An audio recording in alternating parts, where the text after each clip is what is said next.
அனைவருக்கும் வணக்கம். விருச்சகராசினியர்களுக்கு பாக்கியங்களை அள்ளித்தரும் பாஸ்கர யோகம். இந்த யோகத்தால் விருச்சகராசினியர்களுக்கு என்ன மாதிரியான பலன்கள் எல்லாம் ஏற்பட இருக்கு என்பது குறித்தான முழுமையான பதிவை தான் இந்த வீடியோல நம்ம விரிவா பார்க்க போகிறோம். அந்த வகையில விருச்சகராசினியர்களை பொறுத்த வரைக்கும் யோகங்கள் பல, அதில் முக்கியமானது சில. இப்படி இருந்தாலும் ஜாதகரை பொருளாதாரம், பதவி, நன்மதிப்பு என பல விஷயங்களை மேம்படுத்தி வாரி வழங்கும் யோகம் சிறப்பு பெறுகிறது. சூரியன் என்ற ஆத்மகாரகனை மையப்படுத்தி வரக்கூடிய யோகம் என்றும், ஆத்மகாரகன் என்று சொல்லக்கூடிய சூரியன் தனித்தன்மையாக இருக்கும் யோகம் இதுவே சூரியனுக்கு. உதயன், ரவி, பகலவன், ராஜா, அசோகன், ஆதவன், ஆதித்யன், அருணன், வேந்தன், பரிதி, ஞாயிறு, அரிமா, கதிரவன், கோவன், கோ, அக்னி என இன்னும் பல நாமங்களுடன் இருந்து ஆத்மாவை மிளிரச் செய்பவன் சூரியனே.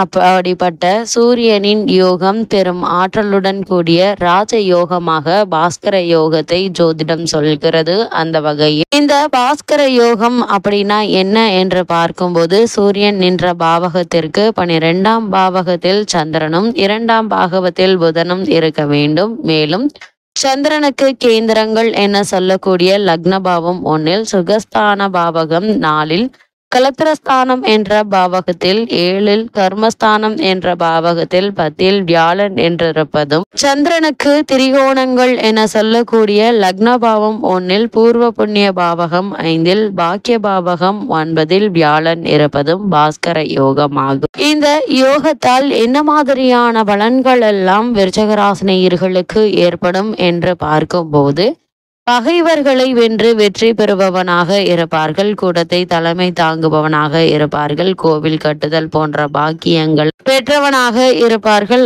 ஆரோக்கியமானவனாகவும் நீண்ட ஆயுள் கொண்டவனாகவும் இருப்பார்கள். எந்த சவாலையும் எதிர்கொண்டு அதற்கு தீர்வு காணும் திறமை படைத்தவனாக இருப்பார்கள்.